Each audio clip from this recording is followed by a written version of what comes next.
migrant crime. This is crime that's going to be. Yeah, And I saw it today in New York, where somebody was knifed with a raped the girlfriend of a man that stood there watching in New York in one of the shelters, and started sure. pulling out the knives, and bad things happened today. But this is happening every day. These are rough people. These are people that are in jail for Yeah, murder and all sorts of things, and they're releasing them into our country, and they're telling them, if you come back, we're going to kill you. We're going to give you the death penalty or kill you. So they don't want to come back. But these are rough people. yeah, These are criminals that make our criminals look like nice people, and it's horrible what they're doing. And she's in charge of it, because now she's trying to say she sure. had nothing to do with it, and she's such a liar, because she was called the border czar the first day, and it was on the headlines of every newspaper. She's the border czar, and she never even went there. She went to one location which had nothing to do with where the problem is. She went in and out, I Right. guess, because she was getting a lot of pressure, Yeah, but yeah, had nothing to do where the problem yeah. is. But she was Well, the well, border czar, and the people yeah, yeah, can't allow them to get away with their disinformation campaign. Now she's trying to say that she wasn't really involved, and the whole thing is horrible. She was totally in charge. She could have shut the border down without him. He didn't know what he was doing anyway, so he wouldn't have even known yeah, what happened. You could shut the border down; he yeah. wouldn't even know the difference. But uh, the fact is that she was border czar. But if you don't have to call her Yes. that, the fact is you could just call her. She was in charge of the border, and the border was the worst Right. ever. It's simply not working. No, It's, it's I mean, horrible. whether it's a question of intention or competence, either way, we don't have a secure border, and we have people streaming over like it looks like a World War Z zombie apocalypse at times. And sometimes you got to sort of wonder, like, is it real or not? So because you see things, you're like, is it real?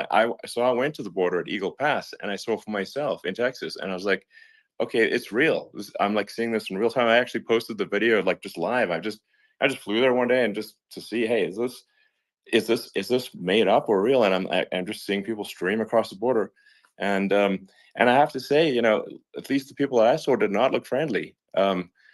These So these are people people. can look at my video and say, hey, Yeah. these people look friendly. I don't look super friendly. So These are people that um, Elon would not be the same man if he had to walk across the street and look these people in the eye. These are rough people. These are really rough people coming across. And I know rough people. And these are people that we don't want in our country. And the caravans are coming in, and they're putting, and who's doing this are the heads of the countries. And you would be doing yeah, it, and so would I. And everyone would say, oh, what a terrible thing to say. The fact is, it's brilliant for them, because they're taking all of their bad people, really bad people. And I hate to say this, the reason the numbers are much bigger than you would think is they're also taking their non-productive people. Now, these aren't people that will kill you. We have enough of them, but these are people that are non-productive. They are just not productive. I mean, for whatever reason, they're not yeah, yeah, workers, or they don't want to work, or whatever. And these countries are getting rid of non-productive people in the caravans in many cases, and they're also getting rid of their murderers and their drug dealers and the people that are yeah, really brutal people. And they're coming into our country yeah. at levels that have never been seen before. And I saw an ad just before I got on the air. I'm walking over here, and I saw an ad by Kamala saying how she is going to provide border security. Where has she been for 3.5 years? For 3.5 years, Yeah, no, no. This is we have 20 this million this people this I poured think in. is It's a terrible yeah. I thing. think this, frankly, I think this is a fundamental existential issue for the United States. And if we have another 4 more years of open borders, and it's going to be even worse with another 4 more years, it's going to be even worse than it's been for the past 3.5 years. I'm not sure we've got a country You don't left have a country at that left. point. Elon, if they get in, you will have 50 to 60 million people from all over the world, not South America only. We think of South America, we think of Honduras and El Salvador, Guatemala, and Mexico, the four. But it's not that. It's everywhere. They're coming in from Yeah, everywhere. And I had to stay in yeah, I think Mexico. this is a super important Yeah. point. Like people, it's like basically when I went down there, I was like, well, where are people from? It's like almost no one was from Mexico. To No, be clear, Mexico it's less, it's just it's just less it's than just the the border. others. It's just the border with Mexico, but the people coming in, it's Earth, the rest of Earth. And America is only, about 4 or 5% of the population of Earth. It would only take a few percent of the rest of Earth to overwhelm everything in the We're US. already So overwhelmed, Elon. We're overwhelmed.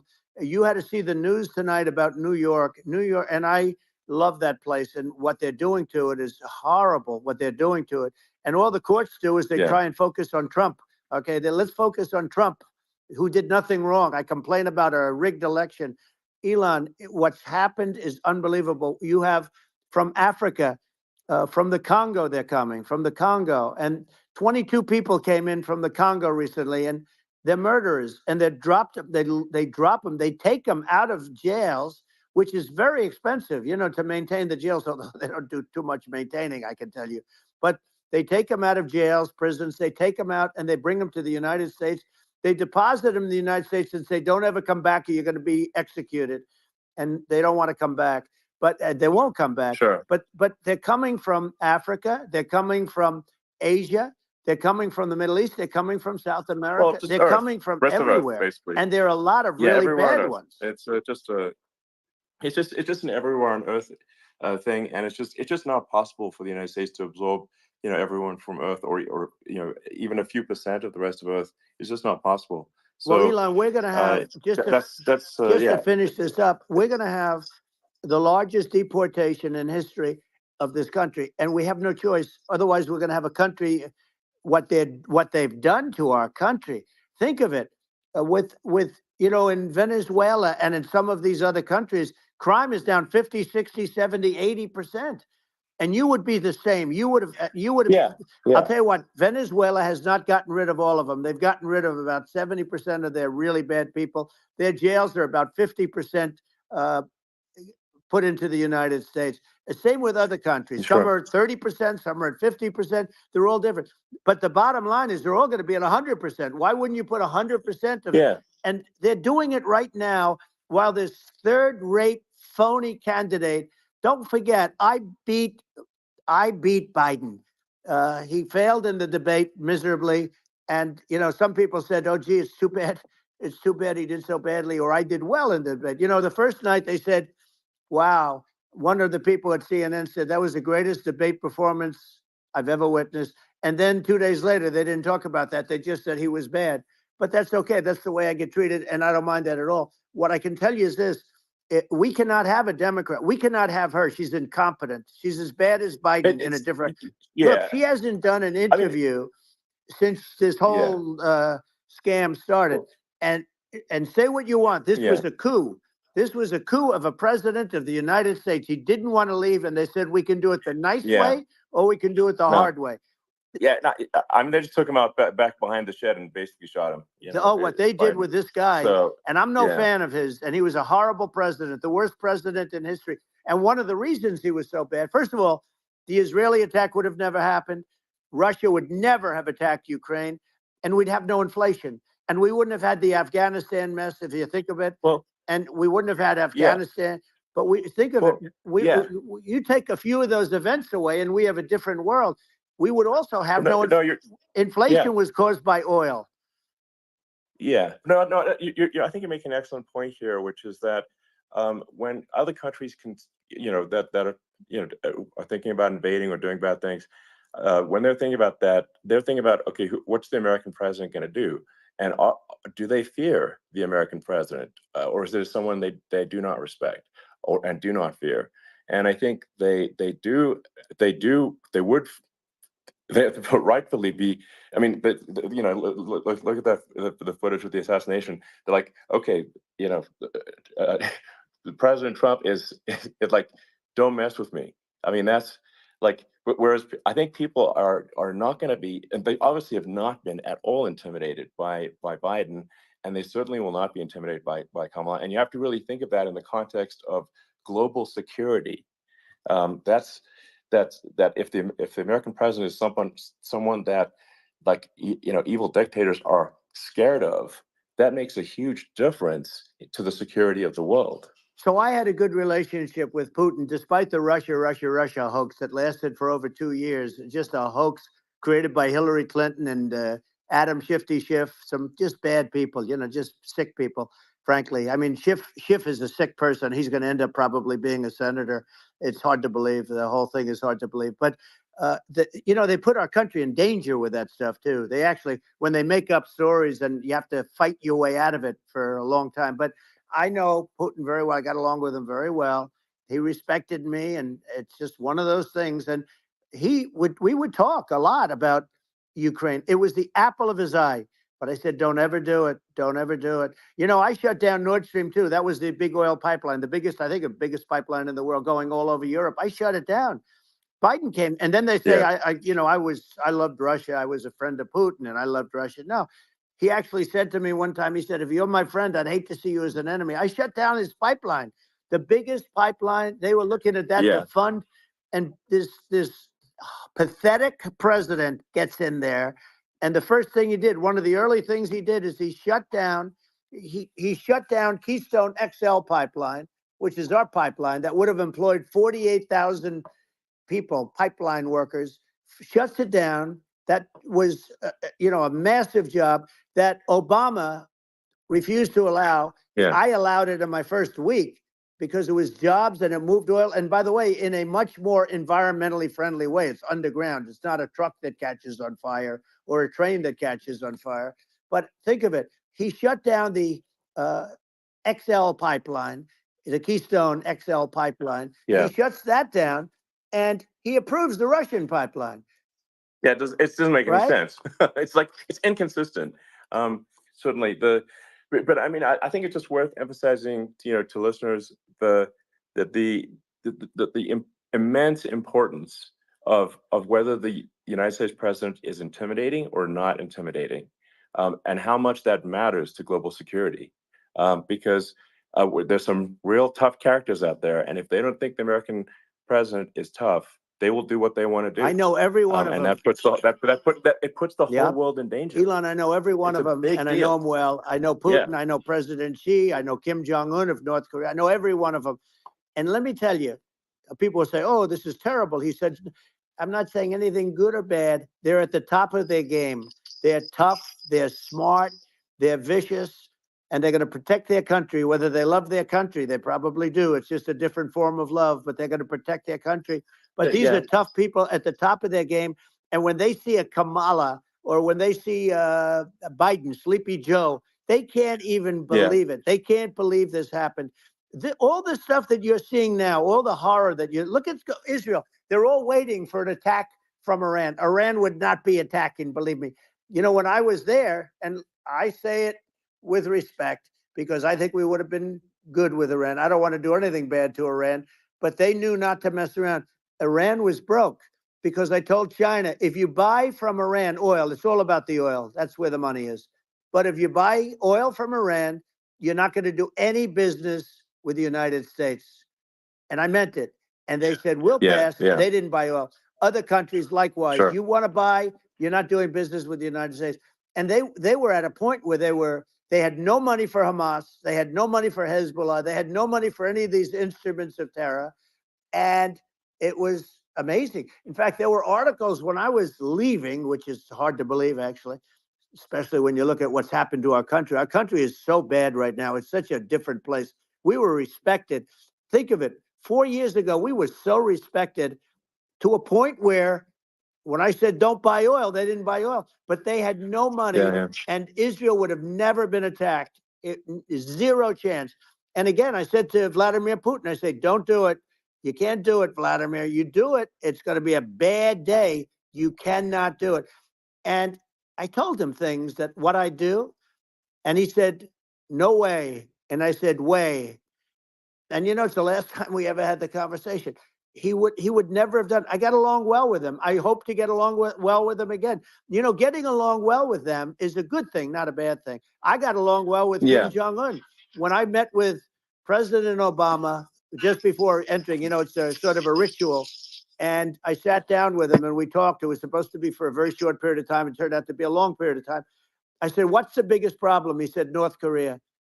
I had that problem worked out very quickly. It was nasty at the beginning with Rocket Man and, all the different things. But all of a sudden I got a call. Those were some epic tweets, by the way. Yeah, they Those were. like They were absolutely... epic. Everything he said that he has a red button on his desk. I said, I have a red button on my desk too, but my red button is much bigger, and my red button works.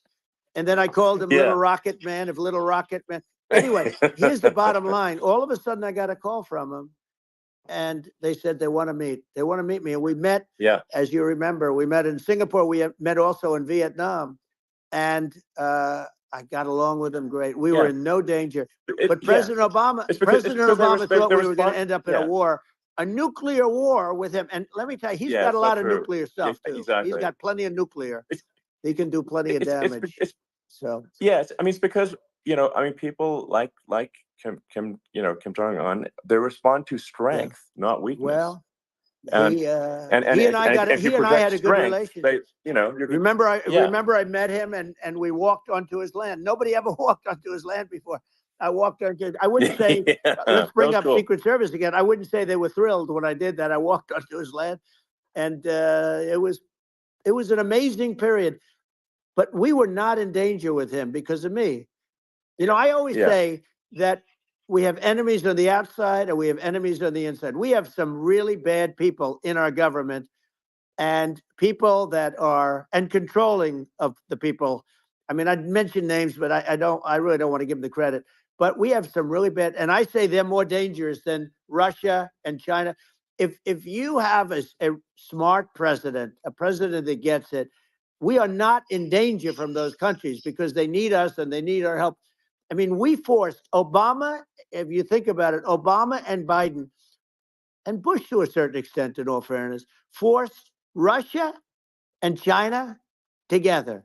And if you're a history student, the first thing you learn is you cannot let Russia and China align. But then they also got, if you take a look, Iran, and they have North Korea. That's, they call it the axis of evil. In the old days, you had the axis of evil. Here we have a modern day axis of evil. These are powerful countries, very heavy nuclear, which is the biggest threat. Yeah. The biggest threat is not global warming, where the ocean's going to rise 1/8 of an inch over the next 400 years. And you'll have more oceanfront property, right? The biggest threat is not that. The biggest threat is nuclear warming, because we have 5 countries now that have significant nuclear power, and we have to not allow anything to happen with stupid people like Biden. Biden did something with Russia. There was no chance of him ever going in. And when I left, and then after I left, they started forming big armies on the border with Ukraine, right? And I looked at that, and I thought he was doing that because Putin's a good negotiator. I thought he was doing that to negotiate. But then Biden started saying such stupid things. For instance, he said that it can be a NATO country. Now, Russia, for as long as there's been NATO, has said we're never going to agree to that. And we go right up front and say that. And we did things and said things through this president with a low IQ, very low IQ. He had a low IQ 30 years ago, by the way, but now he might not even have a IQ at all. There's nothing on the board that goes this low. He said things that were so stupid that war had zero chance of happening if I were there. Zero chance. He was saying everything the opposite.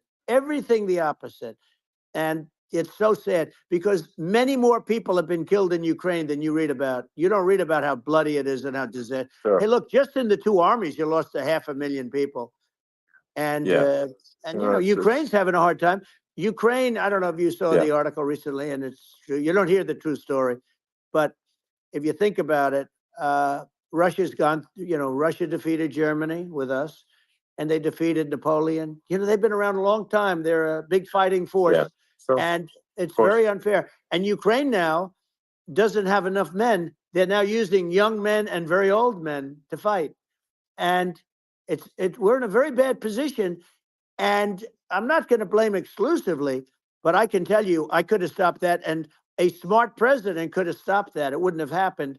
But we had a man that actually made it more prevalent. It was so bad. The words that he was using, the stupid threats coming from a stupid face that he was using, I said, this guy's going to cause us a war. He's going to cause us. And let me tell you, Yeah, it can yeah. lead to World War III. That can lead to World War III. The Middle East can lead to. We have numerous places that could end up in a Yeah. World War III right now for no reason No, whatsoever. I think you're right. I think people underrate the risk of World War III, and it's just when you're looking at the risk of global thermonuclear warfare, it's game over for humanity, and it's something that people have, I think, after the end of the Cold War, people have become complacent about, but they actually have forgotten that there are currently a lot of nuclear missiles that have targeting parameters for the United States from other 100%. countries. And one of the things And we're going to do is it's we're going to build an Iron Dome over us. Israel has it. We're going to have the best Iron Dome in the world. We need it, and we're going to make it all in the United States. But we're going to have protection, because it just takes one maniac to start something. We're going to have protection, and we're going to have. Why shouldn't we have an Iron Dome? Israel has one. Some other places Yeah. have one that nobody even knows about, frankly. But Israel has it. We're going to have an Iron Dome. But with all of that being said, to me that's so important, the most important.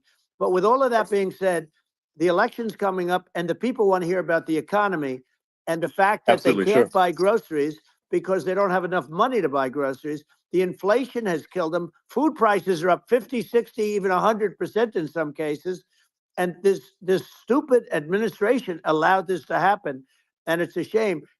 And that's the thing that people most care about, in my opinion. They care about the border a lot, and we discussed the border at great length. It's nice to have a forum like this where I can discuss something at length. And by the way, you think Biden could do this interview? Do you think that Kamala could do this interview? They would take a pass on you. No, they could not. So they don't need Elon. They don't need Elon screaming out questions. It's pretty sad when you think that somebody that does this for a living can't answer a question or is afraid to do an interview. And in her case, with a very friendly interview, she's got all friendly interviewers. It's pretty sad. Yes, absolutely. But the big thing now is the economy, Elon. yeah. And as much as I mean, I view nuclear as the single most important thing, but a lot of people don't. A lot of people don't understand that. But it doesn't have to. If I understand it, that's all you need. Because if I was president, you're not going to have that kind of a problem. But the thing that they really is making them angry is what Kamala and Biden have allowed to happen to the economy. It's a disaster with inflation. The inflation, it doesn't matter what you make. The inflation has eaten you alive. If you're a worker or if you're just a middle income person, you can't afford. 4 years ago, 5 years ago, people were saving a lot of money. Today, they're using all their money and borrowing money just to live. It's a horrible thing that's happening. And we'll end that quickly. Well, I think a lot of a lot of people just don't understand where inflation comes from. Inflation comes from government overspending because the checks never bounce when it's written by the government. So if the government spends far more than it brings in, that increases the money supply, and if the money supply increases faster than the rate of goods and services, that's inflation. So really, we need to have we need to reduce our government spending. And we need to re-examine. I think we need like a government efficiency commission to say like, hey, where are we spending money that's sensible? Where is it not sensible? And we need to live within our means. We're currently adding, I think, $1 trillion to the deficit roughly every 100 days. That's right. And the interest payments on the national debt have now exceeded the defense budget. It's on the order of $1 trillion. It's interest, and it keeps growing. I rebuilt our military, largely rebuilt our military. Did a great job on it, which was so important. We had jets, we had fighters that were, and bombers that were 70 years old, and we did a great job in that. Then by the way, we gave 85 billion of it back to Afghanistan, if you can believe it. We gave them 85 billion. They're one of the largest sellers of military equipment in the world. They're selling what we gave them.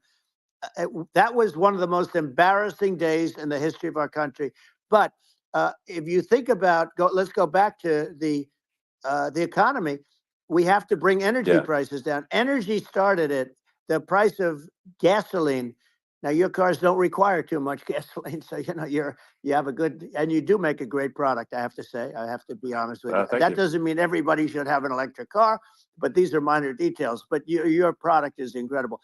But the gasoline, Elon, is the cost of energy, not only gasoline, it's the cost of heating your house and cooling your house. That has Sure. to come down. It's gone up 100%, 150, and 200%, and that has to come down. When that comes down, and we're going to Yeah. drill, baby, drill. They stopped drilling, and then they went back to drilling because they went back to the Trump policy. But if they won the day after they get into office, this country will go out of business because they're going to go to an energy policy that's not sustainable. Wind and different things. You're not going to have anything. Yeah. And I know you're a big fan of the AI, and I have to say Yeah. that AI, and this is shocking to me, but AI requires twice the energy that the country already produces for everything. So you're going to have to build. We're going to have to build a lot of energy if our country will be competitive with China, because that's our primary competitor for this on the AI. You're Sure. going to need a lot of Well, I mean, electricity. You're going to need tremendous yeah. electricity, like almost double what we produce now for the whole country, if you can believe it. Sure. Well, just going, back to this, like this basic thing, which that people try to make it sound complicated, but it's not. But inflation is caused by government Right. overspending. Would you agree that we need to take a look at government spending Yes. and have perhaps a government efficiency commission that just tries to make the spending sensible and so the country lives within its means, just like a The person does? waste is incredible, and nobody It negotiates is. prices. You used to have a lot of people making jets, and you end up with two companies, and they'll probably try and merge at some point. I mean, I went through it like Air Force, just a thing like Air Force One. One of the first documents they asked me to sign, a general walks in, "Sir, would you please sign this document?" And what is it? Air Force One. That's with Boeing, which is basically two planes, two 747s. And the price was Yeah. $5.7 billion for two planes. Now Wow. they're highly sophisticated. That's They're insane. even nicer than your plane, okay? But much more sophisticated. They're I won't say what's on it, but they got a lot of stuff on it. Anyway, but it's 5.7. That's a crazy It's a number. crazy number, but I said, I'm not going to pay 5.7. I'm not going to do it. I said, who made the deal? Obama and his people. I said, well, then I know the deal's no good. I'm not going to do it. And over a course of about 4 weeks, by my saying I'm not going to do it, I got the price reduced by $1.6 billion for the exact same plane, other than we had a nicer paint job, if you want to know the truth. But for the exact same plane, I saved one. And I said to Boeing, man, you guys must make a lot of money if you can reduce the price by that. But now what I do hear is that they're going back to the Biden administration and wanting big cost overruns, because they see these dopey suckers in there, and they'll end up getting some of the money back. But I shaved it by $1.6 billion for the exact same plane.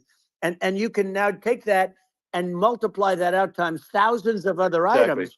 Multiply it by a the zillion, numbers are yeah. astronomical. I agree with you. Well, I mean,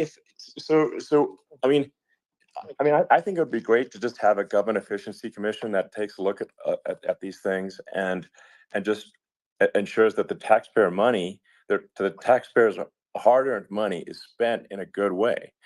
And I'd be happy to help out on such a commission. I'd love if it were formed. Well, you're the greatest cutter.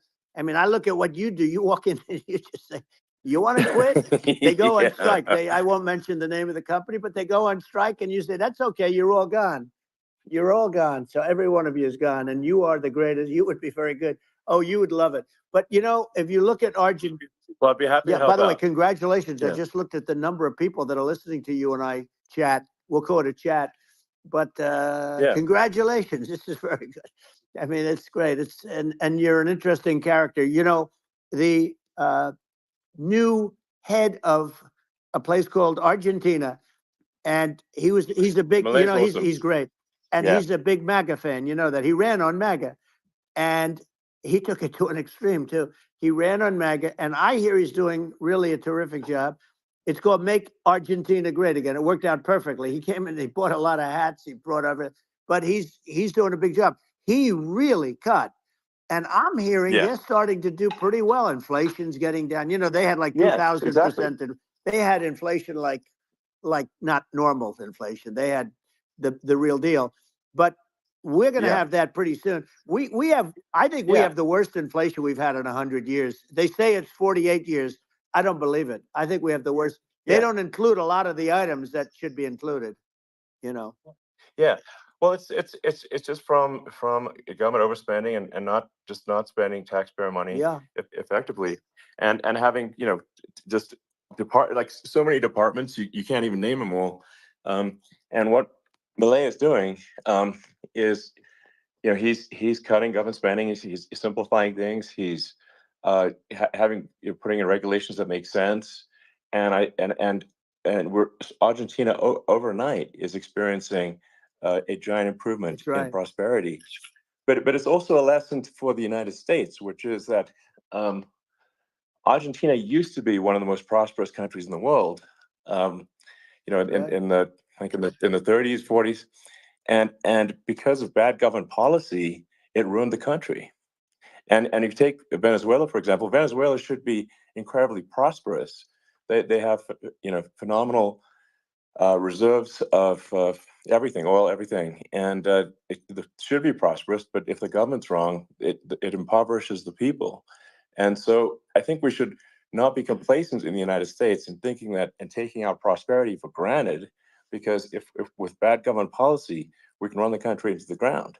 And that's just something people should bear in mind. Don't take prosperity for granted. Well, think of education. So we're ranked at the bottom of every list of the top 40. We're ranked number 40, number 38. Norway, Switzerland, Sweden, different countries are ranked good. Actually, China's pretty close to the top. They're a top 6 or 7. But we're ranked at the bottom, almost at the bottom, 38, 39, 40. In other words, horrible. And yet we spend more per pupil than any other country in the world. So we spend more. And what I'm going to do, one of the first acts, and this is where I need an Elon Musk. I need somebody that has a lot of strength and courage and smarts. I want to close up Department of Education, move education back to the states, where states like Iowa, where states like Idaho, not every state will do great, because states that basically aren't doing good now. You look at Gavin Newsom, the governor of California. He's terrible. He does a terrible job. So he's not going to do great with education. But of the 50, I would bet that 35 would do great, and 15 of them, or 20 of them, will be as good as Norway. Norway is considered great. You can name them. I mean, they're so good. Some of these countries are so good. But if you go into some of these really well-run states, we have states that don't know what debt is. We have states that have low taxes, no debt, everybody working. They're really well-run.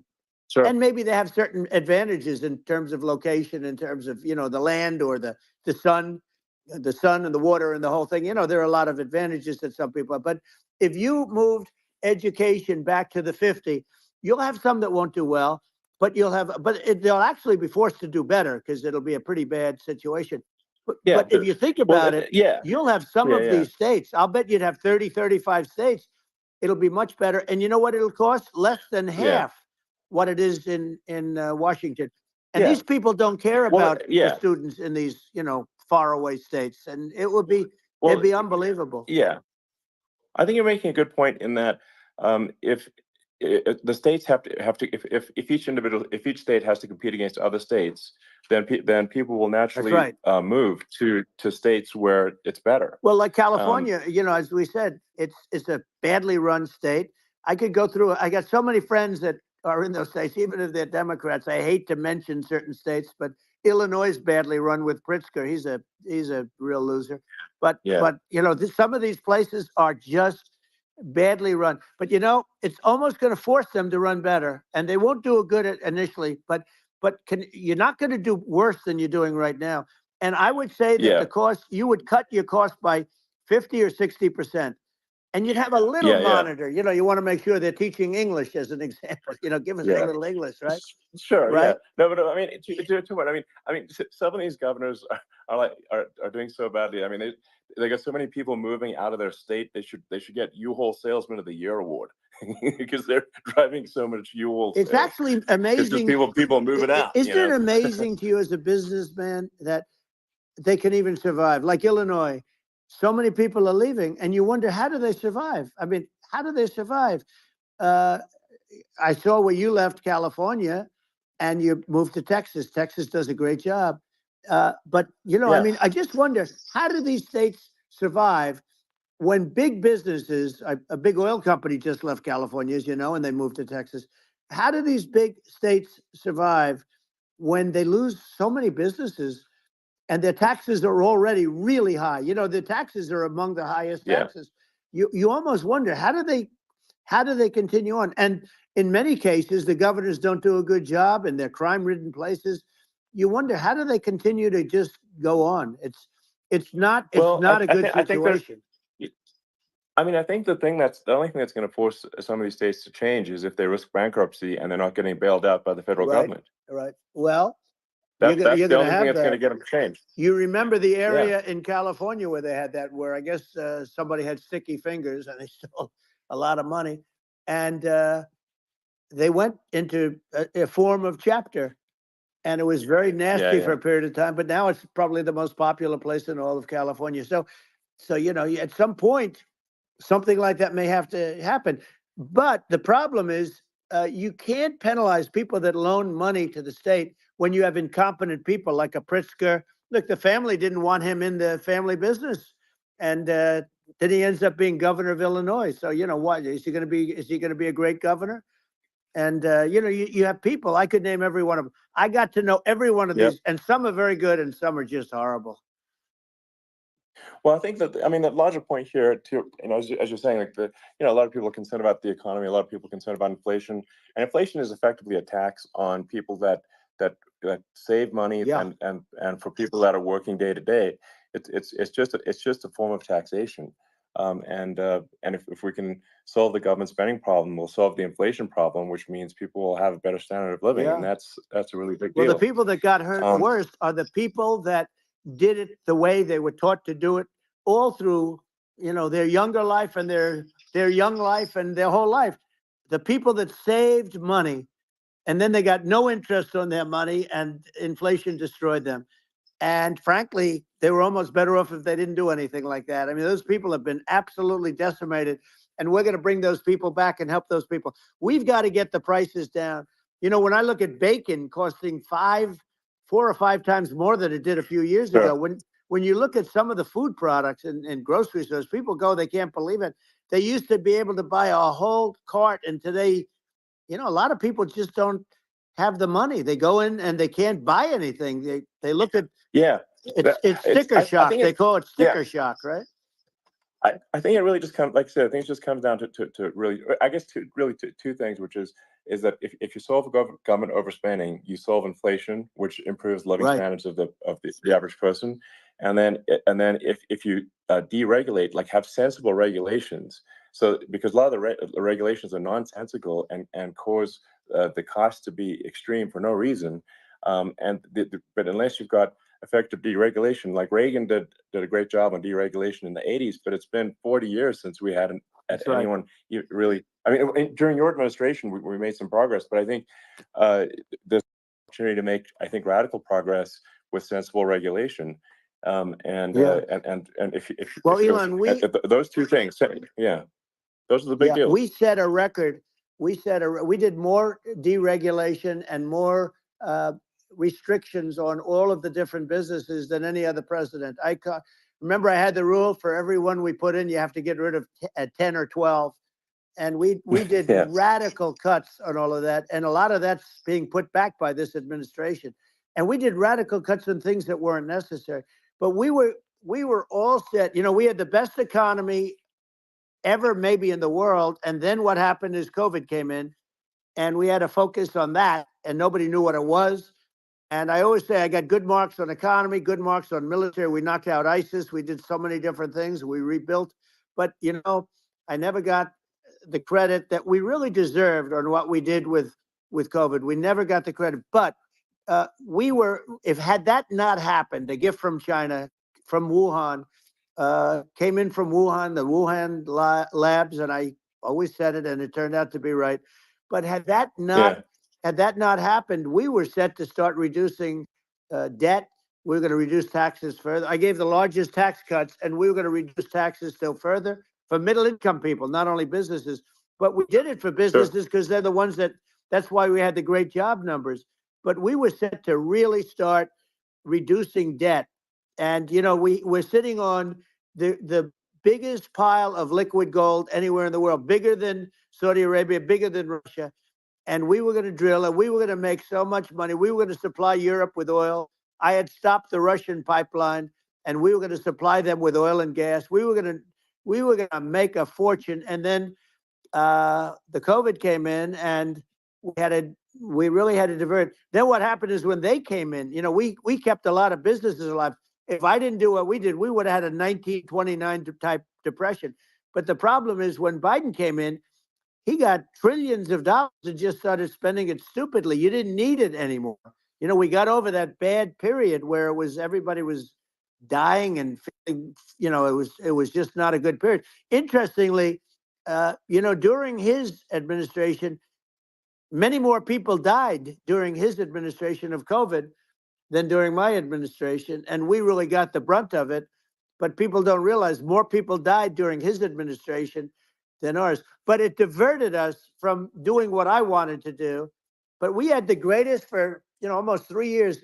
We had the great, and that probably better than anybody. So many of your friends said to me, the best years we've ever had in business were during the Trump years, and also said that African American, Hispanic American were so incredible. They were having the best. Asian American women, men, young people without a diploma, young people that graduated from the best colleges, from MIT, from the Wharton School, from all of the great colleges, Harvard. They were doing better, and people without a diploma were doing better, and everybody was happy. And then COVID came, and we had the problem is they spent trillions and trillions of dollars. They wasted. They shouldn't have taken any money, and we wouldn't be having inflation right now, which is killing our country. Yeah, absolutely. I mean, I should probably say something about maybe my views on climate change and oil and gas, because I think it's probably different from what most people would assume. Because my views are actually pretty, I think, moderate in this regard, which is that I don't think we should vilify the oil and gas industry and the people that have worked very hard in those industries to provide the necessary energy to support the economy. And if we were to stop using oil and gas right now, we would all be starving, and the economy would collapse. So it's I don't think it's right to sort of vilify the oil and gas industry, and the world has a certain demand for oil and gas, and it's probably better if the United States provides that than some other countries. Sure. And it would help with prosperity in the U.S. And at the same time, obviously, my view is like we do over time want to move to a sustainable energy economy, because eventually you do run out of. I mean, you run out of oil and gas. It's not there. It's not infinite. And there is some risk. I think the risk is not as high as a lot of people say it is with respect to global warming. But I think if you just keep increasing the parts per million in the atmosphere long enough, eventually it actually simply gets uncomfortable to breathe. People don't realize this. If you go past 1,000 parts per million of CO2, you start getting headaches and nausea. And so we're now in the sort of 400 range. We're adding, I think, about roughly 2 parts per million per year. So I mean, it still gives us. So what it means is like we still have quite a bit of time, but so there's not like we don't need to rush, and we don't need to stop farmers from farming, or prevent people from having steaks, or basic stuff like that. Like you can leave the farmers alone. I agree. How crazy is that? Where I mean, you have farmers that are not allowed to farm anymore and have to get rid of their cattle, and the whole world is a little crazy. But it's largely taken its lead from us. I do say, though, I've heard in terms of the fossil fuel, because even to create your electric car and create the electricity needed for the electric car, fossil fuel is what really creates that at the generating plants. And, so you sort of can't get away from it at this moment. I mean, someday you might be able to, but I do hear we have anywhere from 100 to 500 years left. much of it hasn't even been found yet. Yeah. But there are tremendous, like Anwar. I got Anwar in Alaska approved. Ronald Reagan couldn't do it. Nobody could do it. Everybody tried. Nobody could do it. I got it approved. The first thing that Biden did was unimprove to get rid of it. He ended it. His secretary went in and she ended it. And what a disgrace. That's Anwar. That's bigger, or they think it could be bigger than Saudi Arabia in Alaska. Could be bigger than Saudi Arabia. But they went in and they terminated it. And I'll get it going very quickly, because not only is it big for Alaska, I mean, you talk about economic development, that for the United States, I mean, that is, they say bigger than Saudi Arabia or the same size, and pure, really good stuff. And, they end it. So I think we have, perhaps hundreds of years left. Nobody really knows. But during that time, something will come around that will be very good. Yeah. Well, I mean, and my estimate would be, a little more aggressive than that. But it's not the sort of like we're all going to die in 5 years stuff. That's obviously BS. But I mean, my view is like, if you just look at sort of the parts per million that increments every year, you get sort of 2 or 3 parts per million every year of CO2. I mean, I think some of that it's problematic if it accelerates, if you start going from 2 or 3 to say 5, and then there may be some situations where you get just a step change increase in the CO2. And I think we don't want to get too close to 1,000 ppm, because like that's actually makes it uncomfortable to breathe. Like just existing in 1,000 ppm CO2 is uncomfortable. That's like that's considered like an industrial hazard, right? Just so it's that's actually, you start getting headaches and stuff. So it's even without global warming, it's not comfortable to live. So you don't want to get too close to that.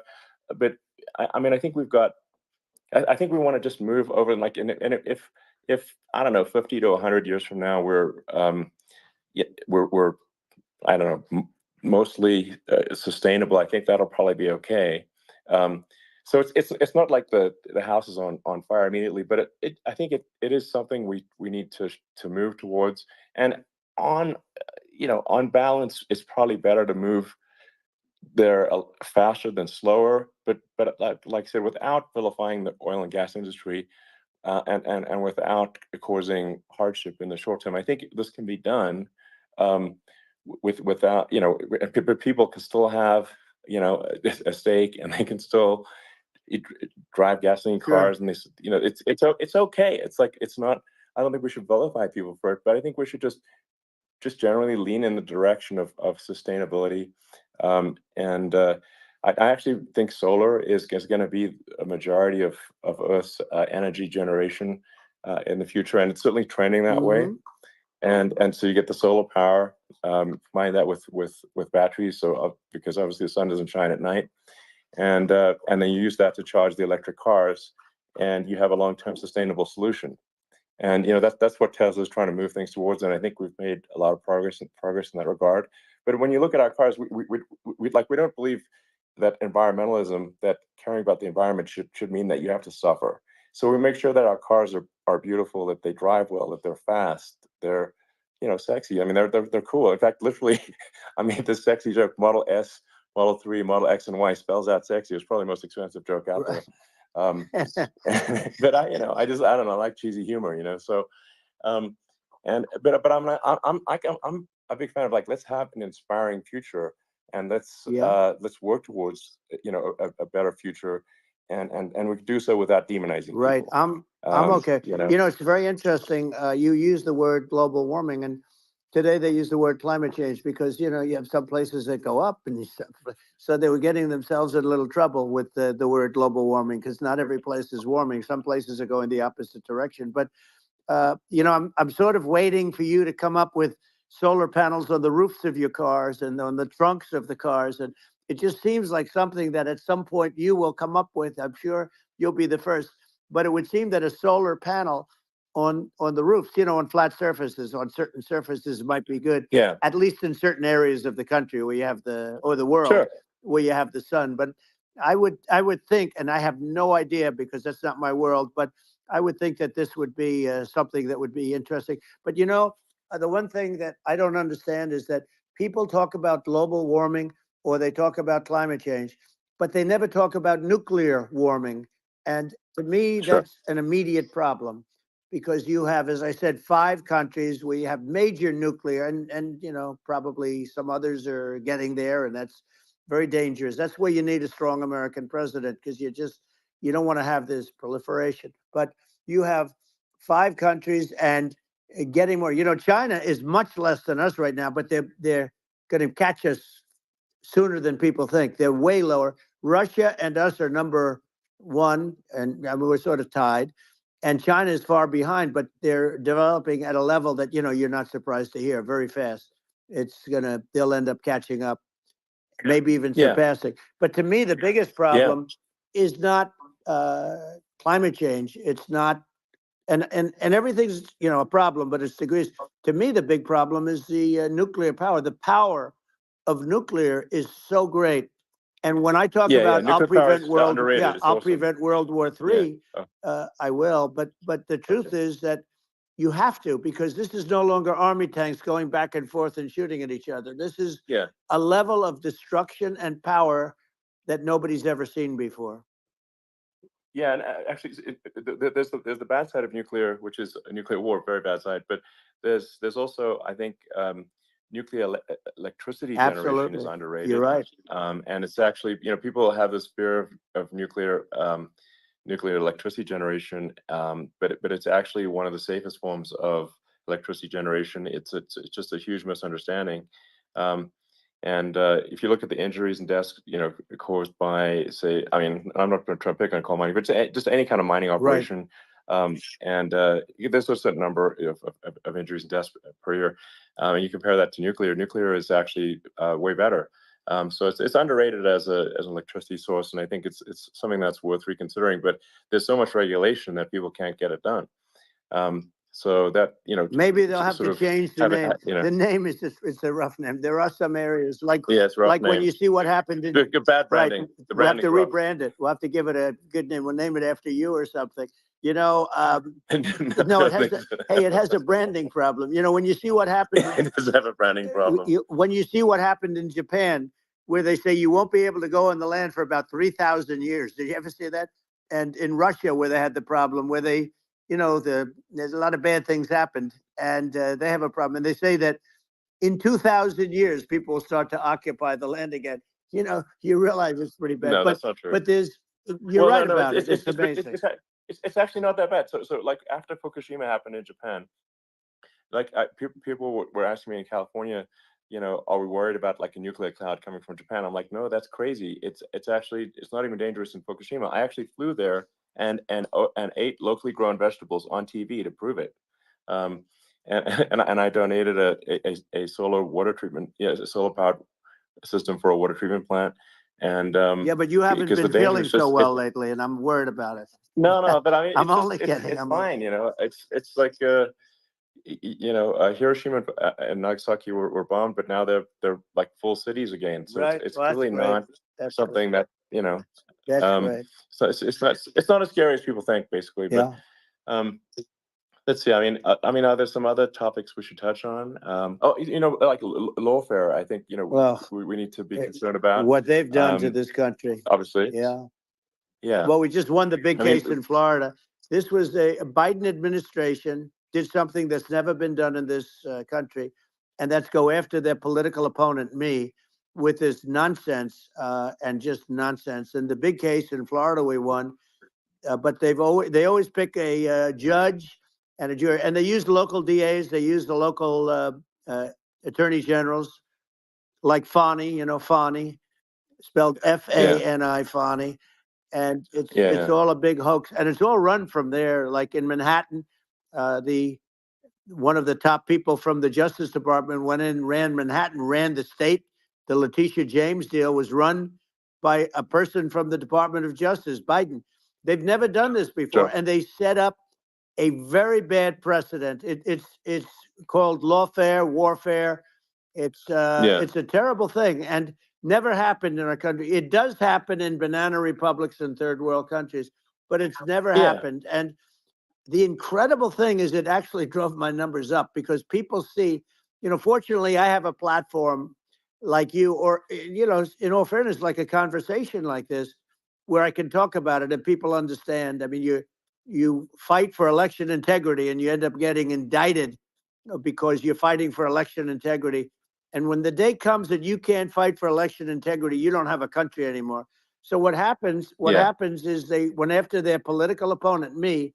Now Biden's, close to vegetable stage, in my opinion. Okay, I looked at him today on the beach, and I said, why would anybody allow him? The guy could barely walk. Why would anybody allow him? Does Yeah. he have a political advisor that thinks this looks good? He thinks this looks good because it looks so bad, and it's ridiculous. I mean, and he's been doing that Right. for a long time. He can't lift the chair. The chair weighs about 3 ounces. It's meant for children and old people to lift, and he can't Yeah. lift it. The whole thing is crazy. Well, he's clearly. I mean, he's clearly like we just don't have a president right You now. don't That's have a just obviously president, the and case. she's going to be worse than him because she is a San Francisco liberal who destroyed San Francisco, and then as attorney general, she destroyed California. You talk about location, and we're talking about the sun and the water and all. There's nothing better than California. She has destroyed that. She was the original DA. She was the original in San Francisco. She was the original attorney general in California. What she has done to California is, well, you know better than I do. You just left California for a lot of those reasons.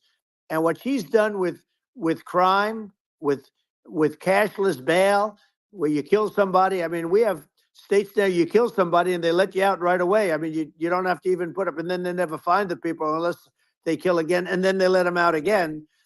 Our country is becoming a very dangerous place. And she is a radical left San Francisco liberal. And now she's trying to protect. Now she's looking like she wants to be more Trump than Trump, if that's possible. I don't think it's possible, but she wants to be more Trump than Trump. Yeah. I want a wall. I think that's. She wants to release all the prisoners that are in detention, and some of these guys are really bad. Right. That just came out today. She doesn't want to build the wall, even though the walls work. Walls and wheels. In your business, everything you do is obsolete, almost, well, not the tunnels, but everything is obsolete. Even your rocket ships, they're like a month later, they're obsolete. You find a better way to. The only thing that's not obsolete is a wall and a wheel. And the wall, I built hundreds of miles of wall, and that's why we had such good numbers. I was going to add 200 miles. We bought it. We could have flipped it up in 3 weeks, and they sold it for 5 cents on the dollar. That meant, I said, wow, that means that they actually do want to have open borders. She wants to have open borders, and now she's going like she's tough on the border. It's such a lie. Yeah, this is simply not true. This is simply not true. And everybody knows it's simply not true. It's a disgrace that she can say it. No, I mean, obviously, what's happening sort of overnight is they're rewriting history and making Kamala sound like a moderate when in fact she is far left, like far left. Worse than Bernie Sanders. She is considered more liberal by far than Bernie Sanders. She's a radical left lunatic, and if she's going to be our president, very quickly, you're not going to have a country anymore. And she'll go back to all of the things that she believes in. She believes in defunding the police. She believes in no fracking, zero. Now all of a sudden she's saying, no, I really want to see fracking.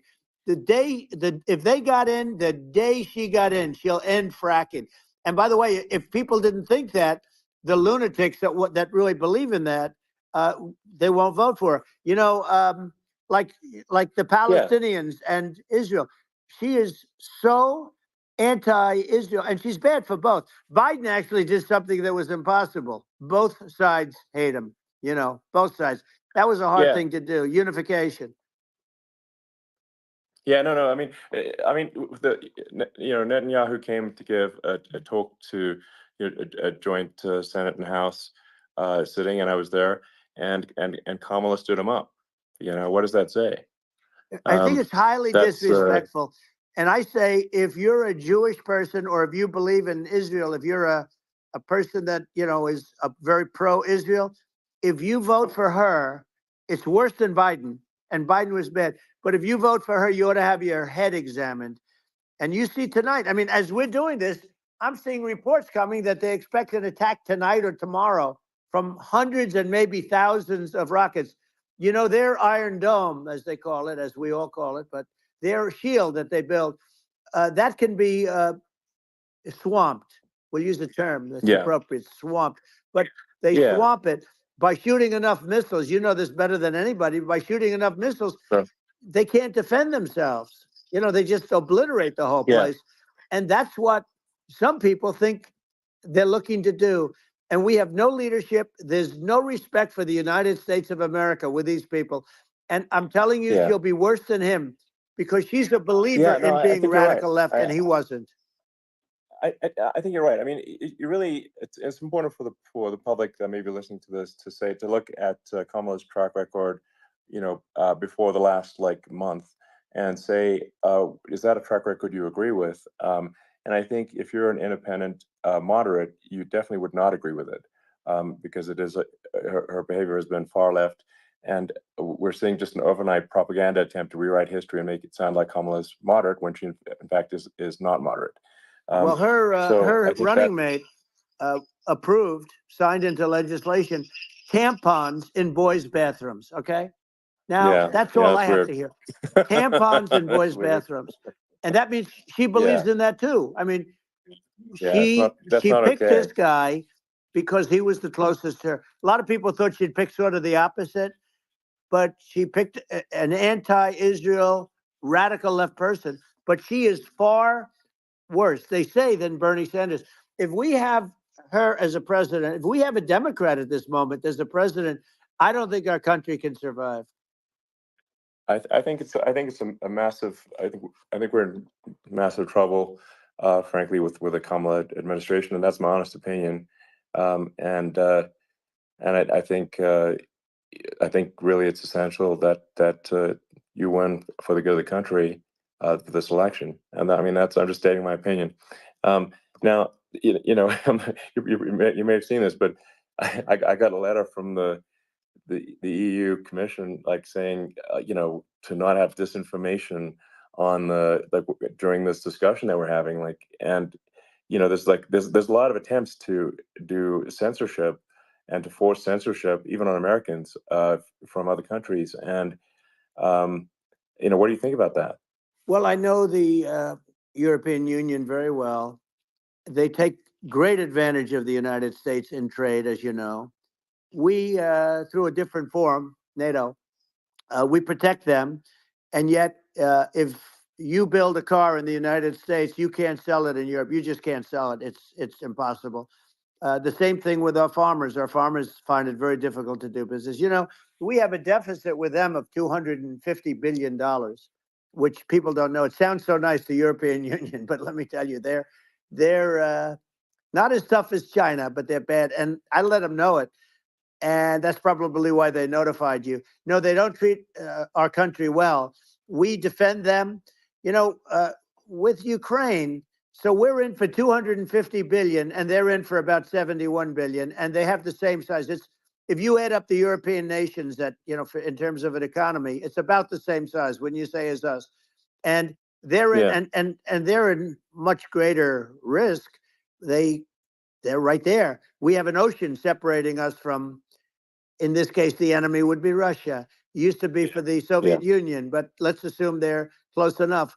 And what happens is they're in for 70 something million. I think even less than that, billion, and we're in for about 250 billion, and it could be a lot higher than that. And I say, why aren't you going to equalize? Why aren't they paying what we're paying? And they're in much more, it's much more important for them because of the fact that, they're right near there. I mean, they're all sort of in that location. We're not. But they should, and I did it with NATO. There were only 7 countries that were paid up in NATO out of 28 at the time. And the United States was the United States was subsidizing NATO, tremendously subsidizing NATO. And I said, I went in and I said, you got to pay up. If you don't pay up, we're not going to defend you any longer. I took a lot of heat, but you know what happened? Billions and billions of dollars came flowing in. And I think a lot of the public isn't aware of the fact that the United States pays a disproportionate share of the NATO expenses. And then we get even though, taken like, advantage of on trade. So think yeah, about it. well, I mean, the point of NATO is defending Europe, and it's it's like, then okay, well, why is the United States paying disproportionately more to defend Europe than Europe? That doesn't make sense. That's unfair, and that is an appropriate thing to address. Well, when you talk about so- cost cutting and savings and everything else, I mean, honestly, look, there's nobody that feels worse about the Ukraine situation than I do, because I know it would have never happened. I know Zelensky. He was very honorable to me, because when they went with the Russia hoax and they said I had a phone call with him, he said it was a perfect phone call. It was a great phone call. He could have grandstanded and, said, oh, he was very threatening. He said, no, it was a very nice phone call. I called him up to congratulate him on his win, and you end up getting impeached because these people are lunatics. I was talking about the difference from the people within and the enemies on the outside. In many cases, the people from within are more dangerous for our country than the Russians and the Chinas. If you have a smart president, you're not going to have a problem with them. You're going to do things. Yeah. Now, they've taken advantage of absolutely. us incredibly, but you're going to do things with the right person. Yeah, well, I think it's obvious that you're a believer and an advocate of free speech, because during your first term as president, you were attacked relentlessly every day, often very unfairly with with false attacks, and you didn't try to shut down the media. You didn't try to inhibit their freedom of speech, and I think that says a lot. Well, the good thing is that you and I have, and some people, very few, we can get the word out. Although sometimes it's hard because they don't want to print it, like we're having a great conversation right now. Kamala wouldn't have this conversation. She can't, because she's not smart. She's not a smart person, by the way. She can't have this conversation. And Biden, we don't even have to talk about it. I mean, he couldn't have this conversation. He would have given up on the first half of a question. He would have walked out. He would have said, where am I? Where am I going? So anyway, but no, he wouldn't have this. That's true. Not a lot of people would have this conversation, but we cover a lot of territory. But the beauty is that we can have a conversation, and I'm able to get it out without, because I get treated unfairly. This is a really big point. You can actually have a conversation with you. Yeah, it's nice, isn't it? And you can't have a conversation with Biden or Kamala. It's like it's not possible. Yes. So this is like talking to an NPC. No. So it's just impossible. Well, but think of it. We need a man or person who's unbelievably sharp in order to stop all the nuclear danger and all the dangers that I'm talking about. And I got along with all these. I got along with Kim Jong-un. We had dinner. We had everything. And he really liked me, and I got along with him really well. By the way, he's the absolute boss over there. A lot of people said, oh, do you think he really? That's for let sure. me tell you, I saw things that you don't want to know about. He is the boss. But we had a good relationship, and he doesn't like Biden. He considers him a stupid man. He said he's a stupid man. Well, at least he speaks his mind. But in this country, you're not sort of allowed to say it. But I guess you are. You should be allowed to say it if it's true. But we need smart people, and we need people that have an ability to lead. And she doesn't have that ability. Can you imagine? Now, Chairman Xi very well. Can you imagine her and him negotiating, or even standing together? It is, the whole concept is ridiculous. She is terrible. She's terrible. But she's getting a free ride. I saw a picture of her on Time Magazine today. She looks like the most beautiful actress ever to live. It was a drawing. And actually, she looked very much like our great First Lady, Melania. She didn't look like Camilla. That's right. But of course, she's a beautiful woman. So we'll leave it at that, right? Yeah. Well, maybe like, I think part of what, people in America want to feel excited and inspired about the future. They want to feel like the future is going to be better than the past, and that America is going to do things that are greater than we've done in the past, reach new heights that make you proud to be an American, and excited about the future. They want the American dream back. They want the American dream back. More important than anything else. It's like, you don't have that today, because the people, they've been just sucked. They see incompetent people running the Biden thing is very interesting. People just found him to be incompetent. And when I debated him, I was like, is this for real? It was. Yeah, it was just absurd. But I think there are like some grand projects that we could do. I mean, I think like we could build a base on the moon. We could send American astronauts to Mars. We Right. could build high speed Yep. connections that are more advanced than anything else in the world between our cities, so people have fast transport. Um, it's possible to solve traffic with tunnels. That's right. We already made great progress in Vegas doing that, and and just do things that are exciting and inspiring and make the future feel like it's better than the past. Well, I saw what you Like, did in Vegas, and I'll tell you, it was amazing. I got to see. I took a big glimpse at it, and it's incredible. It's incredible, and you could do that all over. You could do that all over. It's deep. yeah, You don't even need much structure. Assuming you're in the right areas. no, it's straightforward. It's amazing. So like I think we could do some things that like China's got incredible high speed rail between its cities, but I think it's actually possible with tunnels if with deregulation, with an ability to actually where it's like legal to actually do the tunnels. Then you could have high speed tunnels that are actually better than anything else in the world for high speed transport between cities, and that would be something that Americans can say, "Wow, okay, we've got something that's cooler than anyone else in the Yeah. world." That's the kind of thing that makes you proud to be an And American. much safer than surface trains, where there is a danger there. With crazy people. It's much safer, much better. And it's sad because I've seen some of the greatest trains. I find it fascinating, and I've seen the systems and how they work, and the bullet trains they call them, I guess. And they go unbelievably fast, unbelievably comfortable, with no problems. And we don't have anything like that in this country, not even close.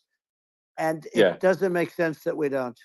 Doesn't make sense. Yeah, and I think also like there's I'm kind of hopping on the excess regulation, but I think something that like I think people can generally understand is that what happens with laws and regulations is that there's more and more of them every year, and unless there's a process to clean them up, eventually everything becomes You're right. illegal, and that actually it slows down the development of new technologies. I mean, if you take the sort of like I think there's room for some reform at the FDA for Yeah. improving the speed with which we approve drugs that could help save lives and improve people's Yeah. lives. And I worked very hard on that. that- We got that down to the lowest number ever, and we got therapeutics approved in the FDA that people can't even believe the speed. But I took them on. I don't think they like me too much, but I got things approved in the FDA at numbers that they wouldn't believe. And it's a very bureaucratic group. Actually, it's a fine group of people in many cases. I got to know a lot of them, but I was pushing them really hard for Regeneron, for so many different things that were really pretty amazing. But the FDA takes too long. It's 12 years to get a product approved. I got it down to 4, and I got some things done very quickly. But it's really something that is going to have to be worked on because it takes too long. Just takes too long. Yeah, it just takes too long, and it's you end up in the same with the approval, but it's just it takes years instead of something that I think could potentially take months, and that improves people's lives. I think I just wanted to hop on this point that like there has to be an active process for reducing rules and regulations, because otherwise they just keep building up every year, and you get like hardening of the arteries, and eventually everything's illegal or takes forever, and then we just we just ossify as a society. We can't make any progress, and it's a really big deal. Elon, just getting back to the FDA for 1 second, I got something done called Right to Try. This is where you can go in, and if you're terminally ill, you can use a space age, medicine or whatever it may be. We have the best doctors, the best labs in the world. We really do. But people would go to other countries because you couldn't use the product, even if they thought it worked, because it's going through the FDA. I got it approved where you can, you basically, look, nobody wanted, the doctors didn't want it because of the liability. The country didn't want it, our country, because they didn't want to get sued. These are people terminally ill. The insurance companies didn't want it, and the pharmaceutical companies, nobody wanted it. I got everybody into a room, and we came up with an agreement that you won't get sued. And also, they didn't want it on their record. If somebody's terminally ill and they die after taking a drug, they didn't want that on their record. So we set a separate list. If somebody was, so it wouldn't count as a negative. Yeah. Okay. And as you know, we got it Yeah. done. We have saved right to try. They've been trying to get this done for 58 Yeah. years. And it sounds simple, but it wasn't, because, I mean, the insurance companies, nobody wanted it, but we got it done. Sure. Somebody signs, you sign a document that you're not going to sue the insurance companies, the country, you're not going to sue anybody. And we got it done. And we're saving tens of thousands of lives. Right to try. Hopefully you never need it. But if you Yeah. do, you don't have to travel to Asia. People, Right. if they had money, they go to Asia, they sure. go to Europe. If they don't have money, they go home and die. That's what happened. They'd go home and die. Yeah. Well, I mean, and actually, to give Europe some props here, it's like if a drug is approved in Europe, which has a crazy amount of regulations, it should obviously be approved in the U.S. Yeah. I mean, they got more regulations than we do. So why would a drug be approved in Europe and not in the U.S.? That's crazy. Well, we did it. We did something that really, they've been trying to do it for 50 years, and they just couldn't get it done, and I got it done. And it's really something. But you're right. Some people go to Europe because a drug isn't approved here, but it's approved in Europe, and it's a drug that, generally speaking, would Yeah. work. It's pretty crazy. Absolutely. You're right. And I think so long as people are properly informed of the pros and cons, and like these are the risks, these are this is the risk, and like you make your own decision. Yeah. That makes sense. Well, I think just, in sort of closing up, and by the way, I'm looking at the numbers. You got a lot of people listening. I hope you don't get Yeah. nervous, because you got a lot of people listening to you right now, like 60 million or something. What is that number? It's crazy. It's amazing how you can see that right away. What is the number? Wow. What is it? Well, Wow. I think in Wow, terms of people that's bigger than you said. You said 25, and you're much more than double that number, 25 million. I think you're going to be 60 or 70. And I guess over a period of time, hey, I congratulate you. Do I get paid for this or not? Well, I think actually in terms of the number of people that will hear this conversation over the next few days to Right. weeks, it's going to be hundreds. That's of what they millions. say. Yeah, that's good. Well, look, it's an honor. I just asked this: are you better off now, or were you better off when I was president? Nobody's better off now. People, we put out polls on that, and nobody's better off now. Inflation has killed it. And, they also feel very unsafe. You look at what's going on with a lot of different things. You look at the riots we had at the colleges it's ridiculous, but Right. all of the riots, they just feel unsafe.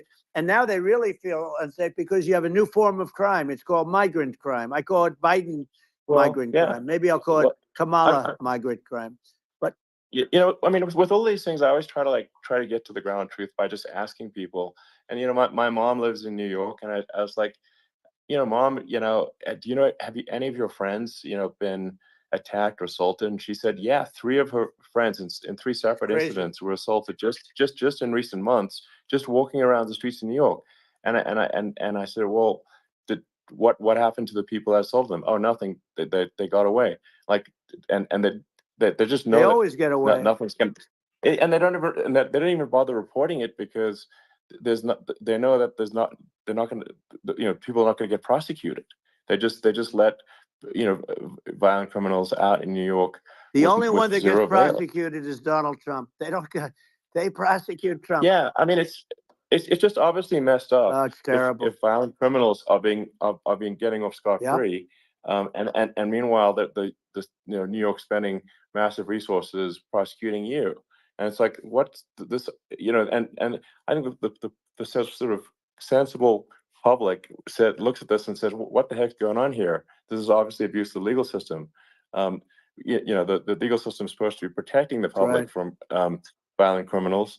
And it should be obviously allowing the public to make their own decision about who should be president, as opposed to, some, legal case. Once they start this precedent, because this can go on with the next one. I mean, this is a very bad precedent, what they're doing in terms of, going after their political opponent. And that's all it is. It's going after their political opponent. And then you get a judge who's, a strong Democrat. And I'm being nice when I say that, in many cases, crooked as hell. but you get a judge and you go into an area where a Republican gets 3 or 4% of the vote, and you'll have a jury pool Yeah. with people that hate Republicans or hate. It could Sure. also be the other way, though, Of course. because it could start the other way in areas where they hate Exactly. Democrats, and you get into a Yep. Pandora's box. It's a very dangerous thing for this country, and a very dangerous thing even for the state. New York City is Yep, losing. New York absolutely. City and state lose a lot of business over what they did to me, because these people say, we don't want that to happen to us. That's no justice system. You have an unfair system of Yes. justice, and it's costing New York State a tremendous amount of money. People are leaving and companies are leaving, and they won't come back. So, all of that stuff is important. But the economy now is the big thing, and we can turn that economy up so fast, and people are going to be back again. We're going to get rid of Yeah, I think inflation. there's a lot of Right. opportunity. Absolutely. Absolutely. So And I just I want thi- to I I want to think, congratulate you. You've done an amazing job. You have definitely got a fertile mind. We can talk. You and I can talk about rockets. it's kind of you to say thank you. Tunnels. We can talk about tunnels and rockets and electric cars. So many things. And now you're into the AI, and that's going to be another beauty, I'll say. So Yeah. it's an amazing thing you've done, Elon. It's an amazing thing, and I Well, congratulate you. I mean, thank you. And well, I mean, I just say here, here's to an exciting, inspiring future that people can look forward to and be optimistic and excited about what happens next. And that's the kind of future that I think you will bring as president, and that's why I endorse you. Well, I appreciate that. That endorsement meant a lot to me. Not all endorsements mean that much, to be honest. Your endorsement meant a lot. And, we have a phrase, make America great again. It's pretty simple, but it really says that we want to make America great again. And we can do it. We can do it now. But if we were going to suffer another 4 years like we suffered for the last 4 years, I'm not sure the country can ever come back. That's how bad it is. It's so bad. We have to do a lot of I think things. that's a very real risk. Yeah, it's a big risk. That's a very real risk. Yeah. And it's, I'd just like to note to people listening, like I've not been very political before. And if you look at my record, I've actually been, I'm not like, some they try to paint me as like a far right guy, which is absurd, because I'm like making electric vehicles and, solar and batteries, helping with the environment. And I actually, I supported Obama. I stood in line for 6 hours to shake Obama's hand when he was running for president. And, so it's not like I'm like some sort of dyed-in-the-wool long-term Republican. I call myself, historically a moderate Democrat. But now I feel like we're really at a critical juncture for the country. I think a lot of people thought, the Biden administration would be a moderate administration, but it's not. And obviously, we were just going to see an even further left administration with Kamala. That's my honest opinion. I mean, her dad is literally. I mean, she was brought up as an actual. Her dad is a Marxist economist. You can Google it. I mean, it's not we're not making this up. That's how she was brought up. So, and we want to have a future that is prosperous. And I think we're just at this critical juncture. And I think this is a case of the America is kind of at a fork in the road, and True. And I think it will take the path to, like, you are the path to prosperity, and I think Kamala is the opposite. Then that's my honest opinion. I'm gonna get attacked like crazy, and I've also experienced quite a bit of lawfare myself, but I'm just trying to tell people my honest opinion, and I haven't been really active in politics before, and I'm just trying to point out that my track record historically has been moderate, if not moderate, slightly left, and so this is to people out there who are in the moderate camp to say, I think you should support Donald Trump for president, and I think it's actually a very important junction in the road, and we're in deep trouble if it goes the other way. Well, I want to thank you. And, I actually always did think of you as somewhat left. I must say that. So it's Yeah. even more of an honor to have your endorsement. I know how strong you feel about it. But, when you think of her, San Francisco 15 years ago, I had a great friend, Bob Tish. He said it's the greatest city in America. And now it's almost not livable there. And California likewise. And she was involved in the destruction of San Francisco and the destruction of California. And she will be involved in the destruction of our country if people are so unwise as to elect her. And I hope that doesn't happen. And I hope the elections are going to be run honestly. And we're going to turn this country around. We're going to do things that, and we can do it fairly quickly. And we have to get rid of the criminals that have been, given to us by other countries as they laugh. They laugh at us. They think we're stupid to accept these people. These are radical, stone cold killers in many cases and terrorists. And they're in our country by the hundreds of thousands. Yeah. And we have to take them out. Yeah. I mean, if I could summarize it, perhaps, I think these are issues that I think most people in America would agree with, which is that we want safe and clean cities. We want secure borders. We want sensible government spending. We want to restore both the perception and reality of respect in the judicial system. Just stop the lawfare, and I think that's like. And how are those even right-wing positions? I think those are that's just common sense, and that's. I mean, would you agree with that? 100%. I don't understand. The whole. They call it progressive. They don't like the word liberal anymore, but call it liberal or progressive. I don't understand how somebody could okay for them to empty prisons into our country. And again, I told you their crime rates all over the world are going way down, which makes sense. In fact, the next time what we'll do is if something happens with this election, which would be a horror show, we'll meet the next time in Venezuela because it'll be a far safer place to meet than our country. Okay, so we'll go, you and I will go and we'll have a meeting and dinner in Venezuela because that's what's happening. Their crime rates coming down and our crime rates going through the roof. And it's so simple. And you haven't seen anything yet because these people have come into our country and they're just getting acclimated. And they don't know about being politically correct law enforcement or lack of law enforcement. And our police, I have to just end with this. We have great police. We have great law enforcement, but they're not allowed to do their job. They have to be able to do their job without being destroyed. Well, absolutely. And it's obviously demoralizing if you're a police officer risking your life to arrest violent criminals who could kill you and do kill you sometimes, and then you arrest the violent criminal, and then the DA doesn't prosecute and they just let the guy out. Right. Well, then why should a police officer risk their life to arrest a violent felon? Well, even worse, Elon, if nothing's going to happen. Even worse, they prosecute the police officer. They go after it and they prosecute the police officer and they take away his pension. They take away his job. He loses his family. He loses his house. Well, I thought it was very telling, like incredibly telling, that when there was that case where sort of a gang of thugs beat up police officers. I think it was in Times Square in New York, and then nothing happened to those guys. They were let out, zero bail, and I think a bunch of them were given free tickets to California. Well, what is I mean, that is a gross indignity against the United States, and that's how. I mean, this is insane. Like, have we lost all pride? How can such a thing be allowed to occur? I've never seen anything. We see where they get shot. It's a very dangerous profession, but it's something they're very proud of, and they want to be able to do their job. But I've seen them get shot. I've seen a lot of things, but I've never seen where these guys are standing in the middle of a big street, everybody watching them, and they're literally boxing, like punching, stand-up fighting a police officer. There were two of them, and you had about six of these guys, and they're punching the hell out of them. And in their own country, they would be dead if they did that. They'd be shot. They would be shot instantly. And, they come from these countries, and it's taking them a while to realize that we don't do that in this country. But in their own country, if they stood on a street and had a fight with a police officer, they would be shot. There's no political correctness.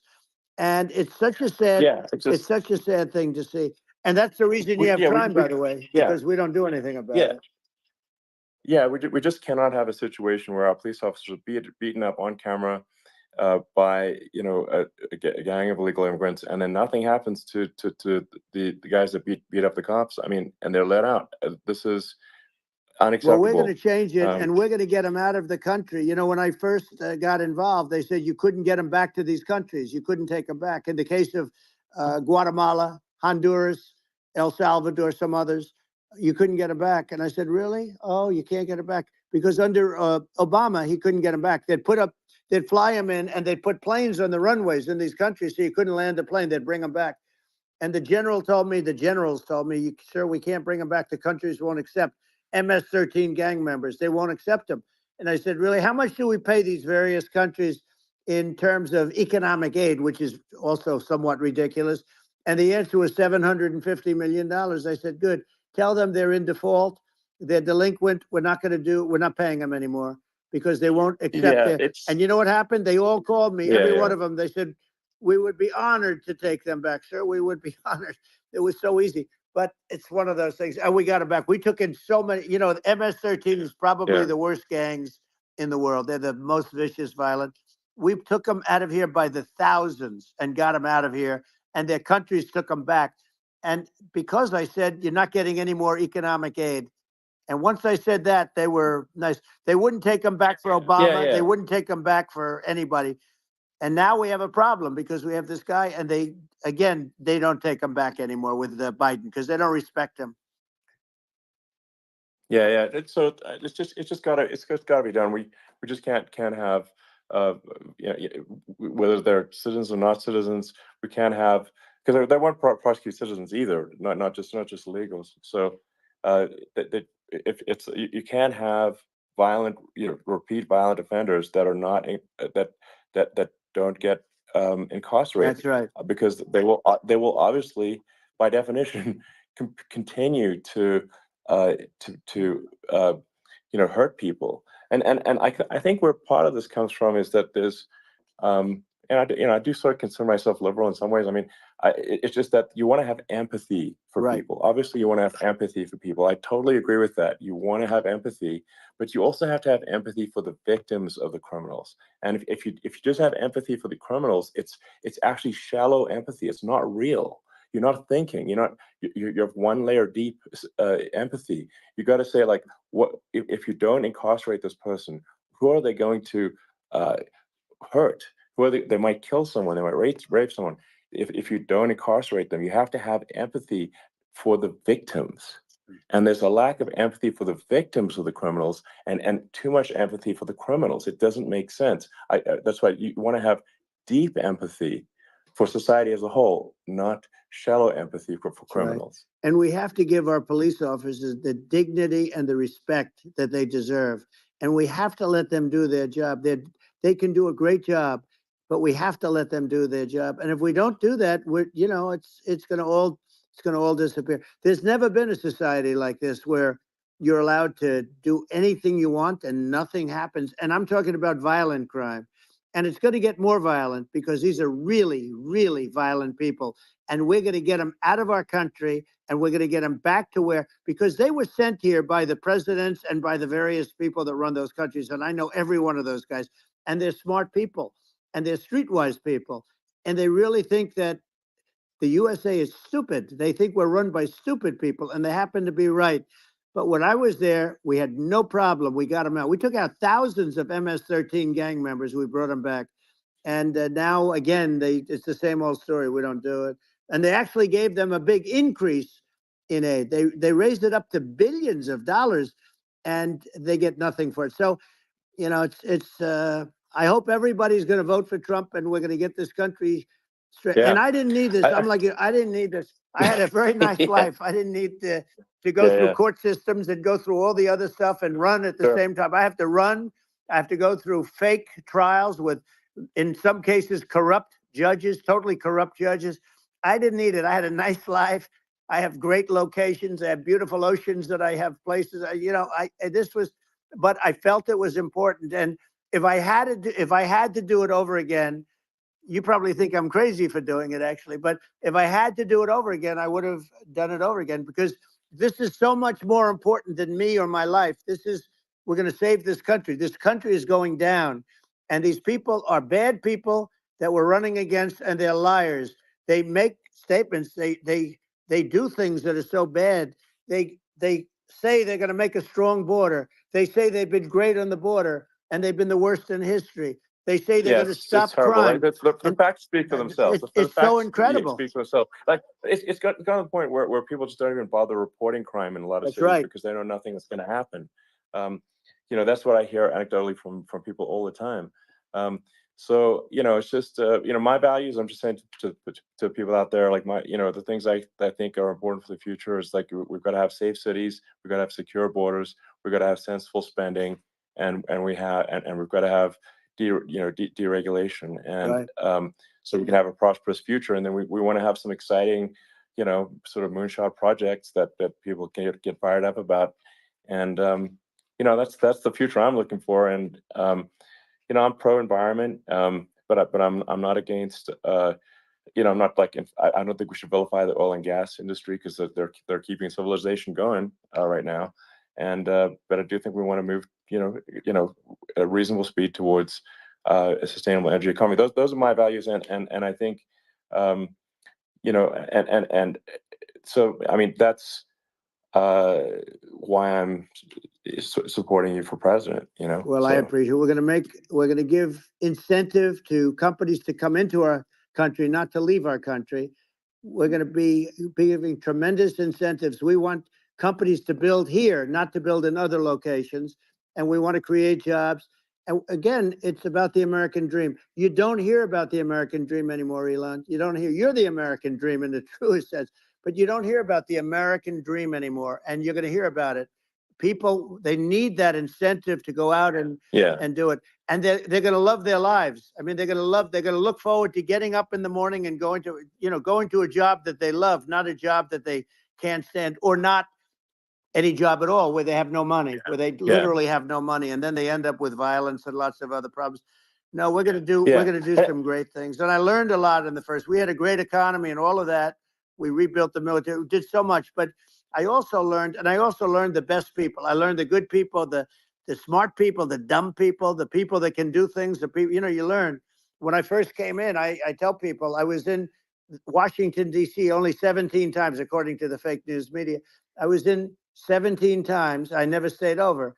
And you don't know people. You rely on other people to give you names, and then you realize the people you relied on weren't so good. Now we had great people, but we also had some where I wouldn't have, used them had I known. Now I Yeah. know everybody, and I think we're going to really turn things around fast. We have no choice, otherwise we're not going to have a country. And I really appreciate this. Has been, to me, it's been a lot of fun being with you. You're an amazing guy. You've done an incredible job and a great inspiration to people. A great inspiration, and I hope you keep going and just continue to do well. And we're going to have a big election coming up, and I think November 5th will be the most important day in the history of our country. I think that election will be the most important election, and I think it'll end up being maybe the most important day in the history of our country, because if Yeah. we don't win, I just feel so sorry for everybody. No, I think we're at a fork in the road of destiny of civilization, and I think we need to take the right path, and I think you're the right path. So I think Well, that's what it comes down to. thank you very much, Elon. It's a great honor, and we'll do it again sometime. And it's been really fun, and I hope you got a lot of viewers. I hear you got a lot, but I hope you Sure. got. Yeah. I know you. So I appreciate it. I'll see you soon. All right. Sounds good. Thank you. Thank you, Elon. Thank you very much. Bye.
What's good, everybody?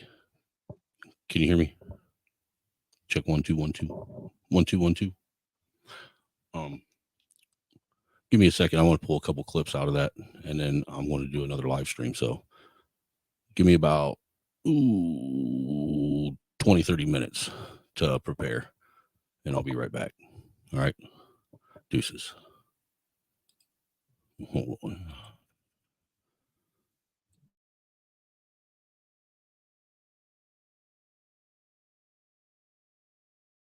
Like a lot of people, I used to be lonely and horny all the time. But that was before I discovered getting fucked by life. You see, life is committed to bending you over and absolutely giving it to you. And not just physically, but emotionally as well. My name is Uncle Ruckus, and I will be nigger sitting you two until your grandfather returns. Your granddaddy picked me because I am a licensed zoologist. I have studied a variety of wild animals, and the African male is by far the most savagely cunning. This is an opportunity to observe you niggers in your natural habitat and collect data. But be warned, whatever nigger trickery you got up your sleeves does not affect me.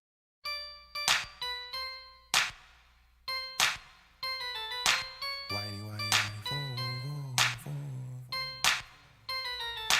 Whitey, whitey, whitey, forward, forward, forward. The white boy is back, and you know he could never